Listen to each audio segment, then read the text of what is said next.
నమస్తే welcome to non stop news. రోజంతా బిజీగా ఉన్నారా? న్యూస్ అప్డేట్స్ మిస్ అయ్యారా? డోంట్ వరీ, బ్రేక్స్ లేకుండా బోర్ కొట్టకుండా నాన్ స్టాప్ న్యూస్ ప్రతిరోజు రాత్రి 9 గంటలకు. నేను హిమబిందు. నేను మహేశ్వరి. చంద్రబాబు చేతులెత్తేశారు. పథకాలు అమలు చేయలేను అని ఒప్పుకున్నారు. ఖజానా ఖాళీగా ఉందని చెప్పుకొచ్చారు. పరపతి ఉంటేనే అప్పులిస్తారన్నారు. అంటే తనకు పరపతి లేదని ఇండైరెక్ట్ గా ఒప్పుకున్నారు చంద్రబాబు. తన ముఖం చూసి అప్పులు ఇవ్వడం లేదని ఒప్పుకున్నట్టయింది చంద్రబాబు. అంతేకాదు అప్పులు తీసుకురావడానికి నిబంధనలుంటాయని చెప్పుకొచ్చారు. నిబంధనలు ఉంటాయని చంద్రబాబుకు ఇప్పుడే గుర్తుకొచ్చిందేమో. 45 ఏళ్ల ఇండస్ట్రీకి అప్పులపై నిబంధనలు ఇప్పుడే గుర్తుకొచ్చాయా లేక తెలీదా? వైఎస్ జగన్ సుపరిపాలనతో ఇప్పటి వరకు కేంద్రం నిధులు అప్పులు ఇస్తూ వచ్చింది. ఇక అధిక అప్పులు చేయడం కుదరదని బాబు కవరింగ్ చేస్తున్నారా? అధికారంలోకి వచ్చిన 10 నెలల్లోనే చంద్రబాబు దాదాపు 1,50,000 కోట్లు అప్పు చేసి రాష్ట్రాన్ని అంధకారంలోకి నెట్టేశారు. అసలు సంపద సృష్టిస్తానని బీరాలు పలికిన బాబుకు అప్పులతో పనేంటి అని రాష్ట్ర ప్రజలు ప్రశ్నిస్తున్నారు. అసలు చంద్రబాబు ఏమన్నాడో వినండి. అన్ని చేయాలనే ఆశ ఉంది, కానీ గల్లా పెట్టి చూస్తే ఖాళీ అయిపోయింది. అప్పులు తేవాలంటే ఇచ్చేవాళ్ళు కూడా రావడం లేదు. కొన్ని నిబంధనలు ఉంటాయి. మీరు కూడా ఒకసారి ఆలోచించండి. మీ ఊర్లో ఎవరైనా డబ్బులు కావాలంటే పరపతి ఉంటే, డబ్బులు తిరిగి ఇస్తాడని నమ్మకం ఉంటే అప్పిస్తారు. లేకుంటే ఇస్తారమ్మా? మీకు ఇవ్వరు కదా. నా పరిస్థితి కూడా అదే. మహాత్మా జ్యోతిరావు పూలే జయంతి సందర్భంగా వైఎస్ఆర్సీపీ అధినేత వైఎస్ జగన్ నివాళులు అర్పించారు. వైఎస్ఆర్సీపీ కేంద్ర కార్యాలయంలో పూలే చిత్రపటానికి వైఎస్ జగన్ నివాళులు అర్పించారు. జ్యోతిరావు పూలే సేవలను గుర్తు చేసుకున్నారు.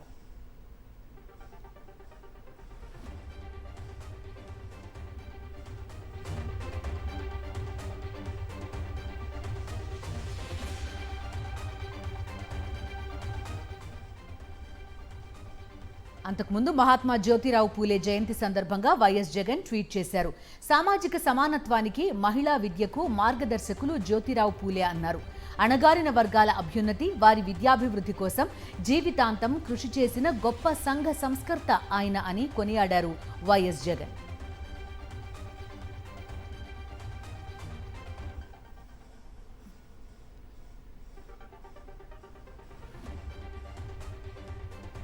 చంద్రబాబు పాలనంతా పాపాలు ఘోరాలు అని మాజీ మంత్రి పేర్ని నాని మండిపడ్డారు. వైఎస్ఆర్సీపీ కార్యకర్తల ఇళ్లపై దాడులు చేసి చంపేస్తూ ఉన్నారని ఫైర్ అయ్యారు. వైఎస్ జగన్ రామగిరి పర్యటనకు సంబంధించి షెడ్యూల్ ఇచ్చినా టీడీపీ నేతలు అబద్ధాలు ప్రచారం చేస్తున్నారన్నారు. చంద్రబాబుకు డ్రామాలు ఆడటం అలవాటని విమర్శించారు. వైఎస్ జగన్ పై చంద్రబాబు విషం చిమ్ముతూ ఉన్నారని ఆగ్రహం వ్యక్తం చేశారు పేర్ని నాని. డ్రామాలు ఆడేటాకి వెళ్ళారా జగన్మోహన్ రెడ్డి గారు? లేదా మీ పైశాచిక ప్రభుత్వం వల్ల, మీ ఏలుబడి పాపం వల్ల ఒక కురబ కులానికి చెందినటువంటి అమాయక సామాన్యుడు బలైపోతే, కుల అహంకారానికి అసూలు బాస్తే దానిని ఓదార్చటానికి లేదా కుటుంబానికి ధైర్యం చెప్పటానికి జగన్మోహన్ రెడ్డి గారు వెళ్తే, ఇవాళ ఈ రాష్ట్రాన్ని ఏలుతున్నటువంటి, ఇది నేను 4వ, 5వ ముఖ్యమంత్రి అని చెప్పని డబ్బాలు కొట్టుకుంటున్నటువంటి చంద్రబాబు నాయుడు గారు మాట్లాడే భాష. చంద్రబాబు డైవర్షన్ పాలిటిక్స్ చేస్తున్నారన్నారు మాజీ మంత్రి వేణుగోపాలకృష్ణ. వైఎస్ జగన్ కుటుంబంపై దారుణమైన వ్యాఖ్యలు చేయడం ద్వారా వారిని మనోవేదనకు గురి చేయడానికి ప్రయత్నిస్తున్నారని మండిపడ్డారు. ప్రజలు అన్ని విషయాలు గమనిస్తున్నారని, ఖచ్చితంగా చంద్రబాబుకు బుద్ధి చెప్తారని వెల్లడించారు. ఇప్పటికైనా చంద్రబాబు ప్రభుత్వం డైవర్షన్ పాలిటిక్స్ చేయడం మాని ప్రజలకు ఇచ్చిన హామీలపై దృష్టి పెట్టాలన్నారు వేణుగోపాలకృష్ణ. తెలుగుదేశం పార్టీకి కానీ, కూటమి నాయకులకి కానీ అధికారంలోకి వచ్చినటువంటి 10 మాసాల్లో ప్రజాగ్రహానికి వాళ్ళు గురవుతున్న అన్న విషయాన్ని వాళ్ళు తెలుసుకున్నారు. జగన్మోహన్ రెడ్డి అనేటువంటి ఒక శక్తిని అడ్డుకోవాలంటే అబద్ధాలు ప్రచారం చేయాలి, క్యారెక్టర్ని అసాసినేట్ చేయాలి, రాజకీయ ఎత్తుగడలు అనేకమైన వేయాలి. దానిలో భాగమే మన రాప్తాడులో జరిగినటువంటి అంశం. ఒక మాజీ ముఖ్యమంత్రికి కల్పించాల్సిన స్థాయిలో భద్రత కల్పించలేదని ప్రపంచం అంతా చూసింది. హోంమంత్రి గారు వచ్చి నాకు అర్థం అవ్వట్లేదు, నేను 250 మందిని ఇచ్చాను, పోలీస్ బందోబస్తు పెట్టామన్నారు. పోలీస్ బందోబస్తు ఎక్కడున్నారు? అక్కడ లేరు కదా. ఎందుకు ఈ అబద్ధాలు చెప్తున్నారు? ఏపీలో రాక్షస పాలన రాజ్యమేలుతుంది అన్నారు నందమూరి లక్ష్మీ పార్వతి. రెడ్ బుక్ రాజ్యాంగం డైరెక్షన్లో హింస చెలరేగుతుంది అన్నారు. ఐటీడీపీ సోషల్ మీడియా ఆడవాళ్లపై అసభ్యకరంగా పోస్టులు పెడుతుందని ఫైర్ అయ్యారు. మహిళలను దూషించిన ఎవరూ బాగుపడలేదు అన్నారు ఆమె. ద్రౌపదిని అవమానించిన కురు వంశమే సర్వనాశనమైంది అన్న విషయాన్ని చంద్రబాబు ఆయన కుమారుడు లోకేష్ గుర్తుపెట్టుకోవాలి అన్నారు నందమూరి లక్ష్మీపార్వతి. కూడా మహిళల్ని కించపరిచిన ఏ రాచరికం కూడా వ్యవస్థలో నిలబడల. చరిత్రలో మట్టి గరిసిపోయినవన్నీ మనం చూసాము. ఆ రోజు ద్రౌపదిని అవమానించిన కురువంశం మొత్తం నాశనం అయిపోయింది. అట్లా వీళ్ళు ఒళ్ళు పైన తెలియకుండా అధికారాన్ని అడ్డం పెట్టుకొని మహిళల్ని మా ఇష్టం వచ్చినట్టు మాట్లాడిస్తామని ఐటీడీపీ పెట్టుకొని 550 ఎన్నో వాళ్ళవన్నీ కూడా పనిచేయిస్తా నిరంతరం ఏంటంటే మహిళల క్యారెక్టర్ అసాసినేషను. టీడీపీ తోడేళ్లు సోషల్ మీడియాలో మహిళలపై దారుణంగా ట్రోల్స్ చేస్తున్నారని మండిపడ్డారు వైఎస్ఆర్సీపీ అధికార ప్రతినిధి శ్యామల. వైఎస్ జగన్ ఫ్యామిలీ సహా అందరిపైన ఇష్టానుసారంగా ట్రోల్స్ చేస్తున్నారని మండిపడ్డారు. బరి తెగించి పోస్టులు పెడుతున్న వారిపై ఎందుకు కేసులు పెట్టడం లేదని ప్రశ్నించారు. పార్టీ ఏమో మహిళల రక్షణ పట్ల బాధ్యత, మహిళలంటే గౌరవం తమకు మాత్రమే ఉన్నాయి అని బీరాలు పలుకుతున్నారు. మీకు మహిళల పట్ల ఎంత గౌరవం ఉందో మీరు మహిళలకు ఇచ్చిన హామీలు నెరవేర్చినప్పుడే మాకు అర్థమైంది. శ్రీ వైఎస్ జగన్మోహన్ రెడ్డి గారి కుటుంబ సభ్యులను లక్ష్యంగా చేసుకుని టీడీపీ సోషల్ మీడియా చేస్తున్న అరాచకాలు, అకృత్యాలు అన్నీ ఇన్ని కాదు. చేబ్రోలు కిరణ్ ఆవుదంతమే ఇందుకు ఉదాహరణ. అధికారం ఉందనే అహంకారం, తమని ఎవ్వరూ ఏమీ చేయలేరు అనేటువంటి ఒక బరితెగింపు, కేవలం రెడ్ బుక్ రాజ్యాంగంలో మునిగిపోతున్న పోలీస్ వ్యవస్థ, వీటన్నిటి వల్ల తగిన రక్షణ పొందలేకపోతున్నారు. గోరంట్ల మాధవ్కు ముసుగు వేయడానికి పోలీసులు ప్రయత్నించారని మాజీ మంత్రి అంబటి రాంబాబు అన్నారు. అతనేమైనా నేరం చేశాడా అని ప్రశ్నించారు. వైఎస్ఆర్సీపీ నేతలపై కావాలని కక్షగట్టారని మండిపడ్డారు. లోకేష్ చంద్రబాబు ఫోన్ చేస్తే అలా చేయాలనుకున్నారా అని అడిగారు. గోరంట్ల మాధవ్ గారికి ముసుగేయడానికి ప్రయత్నం చేశారు. కోర్టులో ప్రొడ్యూస్ చేసే ముందు ఎస్పీ గారి ప్రెస్ మీట్లో గోరంట్ల మాధవ్ గారికి ఒక నల్ల ముసుగు వేసి మీడియా ముందు తీసుకురావడానికి ప్రయత్నం చేశారు. వాట్ ఈస్ దిస్ అని అడుగుతా ఉన్నా. గోరంట్ల మాధవ్ అనే వ్యక్తి రిపీటెడ్ గా హ్యాబిచువల్ అఫెండర్ కాదు కదా, పార్లమెంట్ సభ్యుడు చేశాడు. భారతదేశంలో అత్యున్నతమైన శాసనసభకి వెళ్ళినటువంటి వ్యక్తి. సరే, ఆయన మీద కేసు పెట్టారు. ఓకే, ఎప్పటి నుంచో పెట్టాలనుకుంటున్నారు. గోరంట్ల మాధవ్ మీద, ఇంకా చాలా మంది మీద, మా బోటోళ్ళు అందరి మీద కేసులు పెట్టాలనుకుంటున్నారు. ఎక్కడ దొరుకుతామా చూస్తున్నారు. ఇక్కడ దొరికాడు. దొరకటం అంటే ఇందాక వారు చెప్పినట్టుగా ఆ వ్యానుకి అడ్డంగా నుంచో నిరసన వ్యక్తం చేస్తున్నాడు కాబట్టి 2-3 కలిపి పెట్టారు. సుప్రీంకోర్టు ఆదేశాల మేరకు సిఐడి విచారణకు హాజరయ్యానన్నారు మాజీ మంత్రి జోగి రమేష్. తనకు తెలిసిన పూర్తి సమాచారాన్ని సిఐడి అధికారులకు వెల్లడించాను అని చెప్పారు. 3 ఏళ్ల క్రితం నాటి ఘటనలో తనపై అక్రమ కేసులు పెట్టి వేధించాలి అని చూస్తూ ఉన్నారని మండిపడ్డారు. అక్రమ కేసులతో తనను భయపెట్టలేరన్నారు ఆయన. సిఐడి అధికారులు ఎప్పుడు పిలిచినా విచారణకు హాజరవుతానని చెప్పారు. సంవత్సరాల క్రితం జరిగిన సంఘటన మరలా కక్షతో, కార్పణ్యాలతో మళ్ళీ సెక్షన్స్ ఆల్టర్ చేయాలా, దీన్ని భూతత్వంలో చూపించాలా? ఏదో ఇవాళ కొన్ని పేపర్లు కూడా దాడులు చేసి ఎవడ దాడి చేస్తాడా? నిరసన తెలియజేయడానికి వెళ్ళాం. ఆ నిరసన తెలియజేసే క్రమంలో జరిగిన కార్యక్రమాన్ని ఈ రోజున చెలవల పొలవల దాకా తీసుకెళ్లారు. భయపెట్టాలని చూస్తూ ఉన్నారు.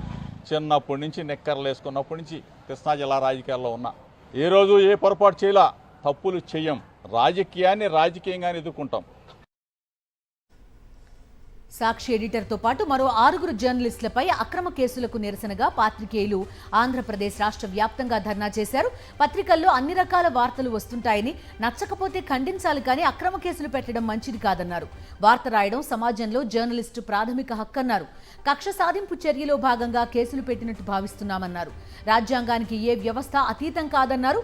ఇలా కేసులు పెట్టడం పత్రికా స్వేచ్ఛకు భంగం కలిగించడమే అని పేర్కొన్నారు జర్నలిస్టులు. హైదరాబాద్ నెక్లెస్ రోడ్డు పరిసరాలలో సీఎం రేవంత్ రెడ్డి పర్యటించారు. మంత్రులు, బీసీ సంఘాల నేతలతో కలిసి మహాత్మా జ్యోతిరావు పూలే విగ్రహ ఏర్పాటుకు స్థలాన్ని పరిశీలించారు. మహనీయుడి విగ్రహ ఏర్పాటుకు స్థల సర్వే చేసి పూర్తిస్థాయి ప్రణాళికతో నివేదికను అందించాలి అని అధికారులను ఆదేశించారు సీఎం రేవంత్. భవిష్యత్తులో ట్రాఫిక్ తదితర సమస్యలు తలెత్తకుండా జాగ్రత్తలు తీసుకోవాలి అని సూచించారు. సన్నబియ్యం ఇవ్వడంపై బీజేపీ బీఆర్ఎస్ నేతలు కడుపు మంటతో మాట్లాడుతున్నారని ఫైర్ అయ్యారు మంత్రి ఉత్తమ్ కుమార్ రెడ్డి. కడుపు నిండా భోజనం పెట్టే కార్యక్రమం ప్రారంభిస్తే రాజకీయాలు చేస్తున్నారని మండిపడ్డారు. బీజేపీ పాలిత రాష్ట్రాల్లో సన్నబియ్యం ఎక్కడైనా ఇస్తున్నారా అని ప్రశ్నించారు. బీజేపీ వాళ్ళు బీఆర్ఎస్ వాళ్ళు కొంత కడుపు మంటనో లేదా కొంత జెలసీనో కొంత ఎన్వీనో కొంత ఏదో విధంగా విమర్శించే ప్రయత్నం చేస్తున్నారు. నేను కాంట్రవర్సీ చేయదలుచుకోలేదు. ఒకే విషయం చెప్తాను. వాట్ గ్రేటర్ దాన్ 80 to 84% పాపులేషన్కి కడుపు నిండా అన్నం పెట్టే కార్యక్రమం కంటే ఇంకా గొప్ప కార్యక్రమం ఉంటుందా? ఎవరో ఏదో విమర్శిస్తే దానికి ప్రతి విమర్శ చేసి కార్యక్రమం ఒక సార్థకత sanctity. I don't want to bring it down. BJP పరిపాలిత ఏ రాష్ట్రంలో అయినా 6 కిలోల సన్నబియ్యం ఉచితంగా ఇస్తున్నారా? సరికొత్త ఆర్థిక నేరానికి రేవంత్ సర్కార్ తెరలేపింది అని ఆరోపించారు BRS working president KTR. Kancha Gachibowli భూముల్లో ఫైనాన్షియల్ ఫ్రాడ్ జరిగింది అని వెల్లడించారు. భూముల వెనకాల 10,000 కోట్లు దోచే కుట్ర చేశారు అన్నారు. ఓ బీజేపీ ఎంపీ ట్రస్ట్ ఇన్వెస్ట్మెంట్ సంస్థ ద్వారా ఈ కుట్రను అమలు చేస్తూ ఉన్నారని బాంబు పేల్చారు కేటీఆర్.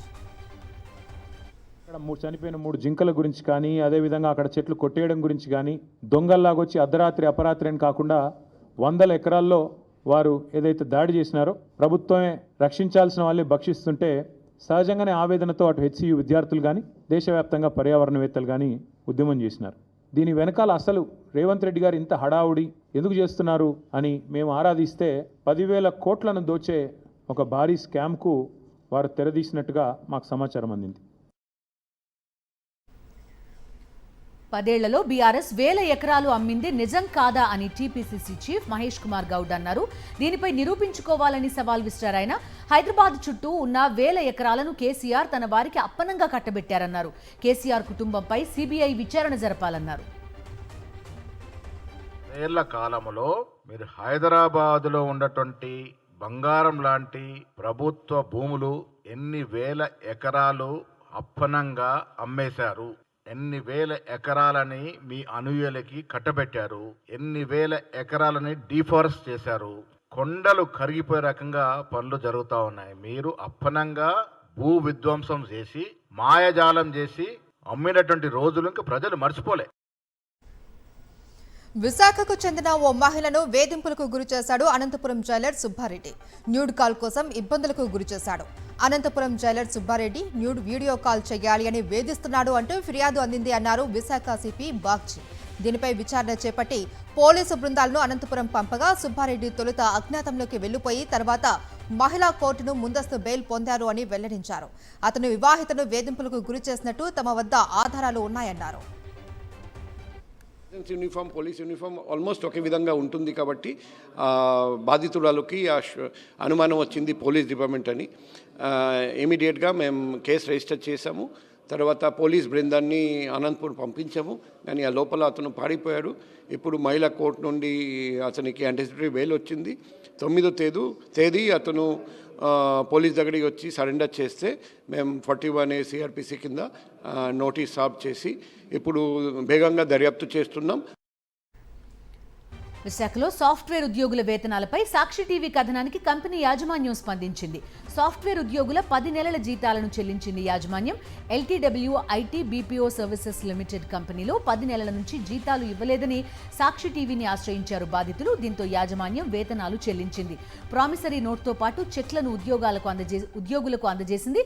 సాక్షి టీవీ ద్వారా న్యాయం జరగడంతో బాధితులు ధన్యవాదాలు తెలిపారు.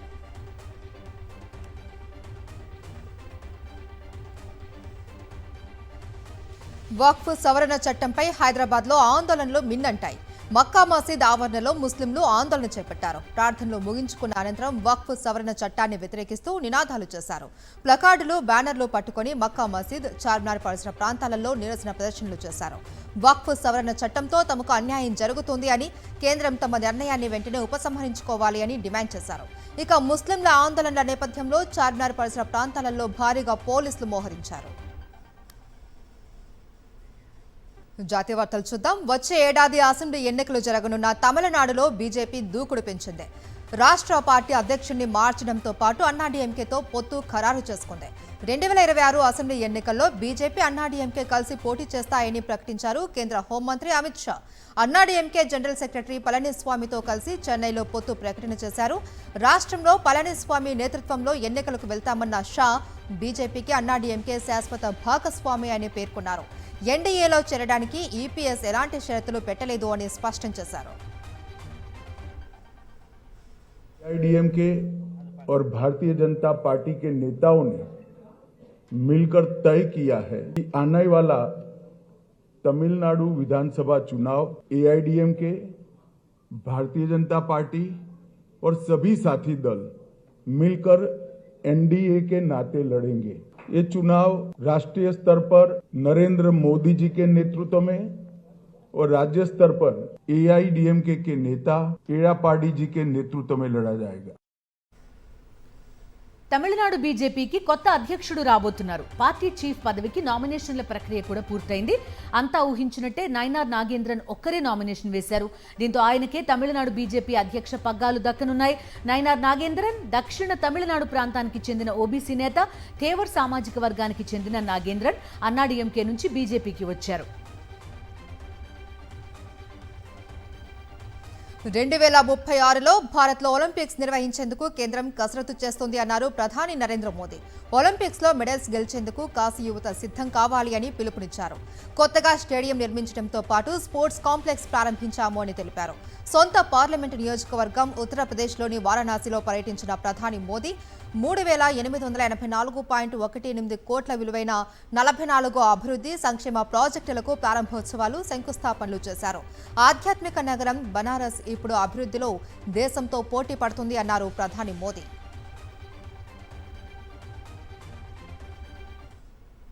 विकास का, इंफ्रास्ट्रक्चर का कोई भी काम होता है तो इसका लाभ पूरे पूर्वांचल के नौजवानों को होता है.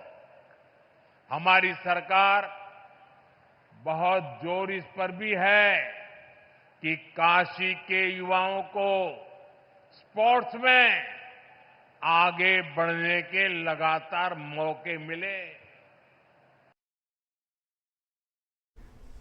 గ్లోబల్ టెక్నాలజీ సమ్మిట్లో అమెరికాతో ద్వైపాక్షిక వాణిజ్య ఒప్పందం చేసుకోనున్నట్టు ప్రకటించారు విదేశాంగ మంత్రి జయశంకర్. గత ట్రంప్ పరిపాలనలో 4 ఏళ్ల పాటు ఈ విషయంపై చర్చలు జరిపినా సఫలం కాలేదన్నారు. ఈసారి ఉన్న అన్ని అవకాశాలను సద్వినియోగం చేసుకుని ఒప్పందం చేసుకుంటామని ఆశాభావం వ్యక్తం చేశారు. ఓవైపు ట్రంప్ ప్రపంచ దేశాలపై సుంకాలు విధిస్తున్న వేళ జయశంకర్ వ్యాఖ్యలు ప్రాధాన్యత సంతరించుకున్నాయి. 26/11 ముంబై ఉగ్రదాడుల కేసులో కీలక నిందితుడు తహవ్వూర్ రానా ఎన్ఐఏ ఆఫీసులోనే ఉన్నాడు. ముంబై దాడులకు కుట్ర వేసుకున్న అసలు వ్యక్తులు ఎవరు, లష్కరే తోయిబాతో లింకులు, ఉగ్రదాడుల వెనుక పాక్ ఐఎస్ఐ హస్తం తదితర అంశాలపై ఎన్ఐఏ ప్రధానంగా ఫోకస్ చేయనుంది. దీనిపై రానాను ప్రశ్నించనున్నారు దర్యాప్తు అధికారులు. డీఐజీ జయరాయ్, డీజీ సదానంద దాటే నేతృత్వంలోని 12 మంది సభ్యుల ఎన్ఐఏ టీం రానాను విచారించనుంది. అతడిపై నేరపూరిత కుట్ర, భారత్కు వ్యతిరేకంగా యుద్ధం చేయడం, యూఏపీఏ కింద అభియోగాలు నమోదు చేసింది జాతీయ దర్యాప్తు సంస్థ. నిన్న భారత్కు తీసుకొచ్చిన తహవ్వూర్ రానాను రాత్రి పటియాలా హౌస్ కోర్టులోని ఎన్ఐఏ ప్రత్యేక న్యాయస్థానంలో హాజరుపరిచారు దర్యాప్తు అధికారులు. 20 రోజుల కస్టడీకి ఇవ్వాలని కోరారు. ఇరుపక్షాల వాదనలు విన్న కోర్టు రానాకు 18 రోజులు ఎన్ఐఏ కస్టడీ విధించింది. దీంతో కట్టుదిట్టమైన భద్రత మధ్య తహవ్వూర్ రానాను ఎన్ఐఏ హెడ్ క్వార్టర్స్ కి తరలించారు. అక్కడ హై సెక్యూరిటీ సెల్లో రానాను ఖైదు చేయనున్నారు. కేసును డీల్ చేస్తున్న ఎన్ఐఏ బృందానికి తప్ప మరెవరికీ ఇక్కడికి అనుమతి ఉండదు. పాక్ ఇంటెలిజెన్స్ నెట్వర్క్ ఉగ్రవాదులతో సంబంధాలపై ఆరా తీయనున్నారు. విచారణను వీడియో రికార్డ్ చేస్తారు. ఎన్ఫోర్స్మెంట్ డైరెక్టరేట్ విషయంలో కీలక వ్యాఖ్యలు చేసింది సుప్రీంకోర్టు. ఈడీకి ప్రాథమిక హక్కులుంటే ప్రజల ప్రాథమిక హక్కుల గురించి కూడా ఆలోచించాలి అంటూ చురుకులు అంటించింది. నాగరిక ఆపూర్తి నిగమ్ స్కామ్ దర్యాప్తును ఛత్తీస్గఢ్ నుంచి ఢిల్లీకి బదిలీ చేయాలి అన్న ఈడీ పిటిషన్పై విచారణ సందర్భంగా ఈ వ్యాఖ్యలు చేసింది సర్వోన్నత న్యాయస్థానం. రాజ్యాంగంలోని ఆర్టికల్ 32 ద్వారా సంక్రమించిన హక్కులకు భంగం కలిగించొద్దు అని పేర్కొంది. పిటిషన్ ఉపసంహరణ సమయంలో ఈడీ ప్రాథమిక హక్కులపై సొలిసిటర్ జనరల్ చేసిన వ్యాఖ్యలపై ఇలా స్పందించింది సుప్రీంకోర్టు ధర్మాసనం. బిజినెస్ అప్డేట్స్ చూద్దాం. బంగారం కస్టమర్లకు షాక్ ఇస్తుంది. పసిడి ధర అందనంత ఎత్తుకు ఎగబాకుతుంది. లక్షకు చేరేందుకు జెట్ స్పీడ్లో దూసుకెళ్తుంది. 2 రోజుల క్రితం 89,000కు పడిపోయిన 24 క్యారెట్ల 10 గ్రాముల బంగారం ఇప్పుడు ఏకంగా 96,000 దాటిపోయింది. 10 గ్రాముల బంగారం ధర 96,540 రూపాయలకు చేరింది. ఆల్ టైమ్ హైని టచ్ చేసింది. 2 రోజుల్లో 6,000 రూపాయలు పెరిగింది బంగారం ధర. దీంతో ₹1,00,000 కావడానికి ఇంకెంతో టైం పట్టదు అనే అంచనాలు వినిపిస్తున్నాయి.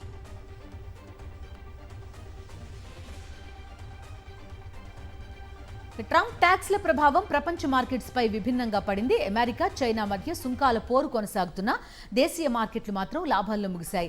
సెన్సెక్స్ 1,310 పాయింట్ల మేర లాభపడింది. 75,157 వద్ద ముగిసింది. 449 పాయింట్లు లాభపడ్డ నిఫ్టీ 22,828 వద్ద స్థిరపడింది. అటు ఆసియా, జపాన్ మార్కెట్స్ నష్టాలు చవిచూడగా షాంఘై, హాంకాంగ్ మార్కెట్స్ మాత్రం లాభాల్లో ముగిశాయి. ఇవి నాన్ స్టాప్ న్యూస్ అప్డేట్స్.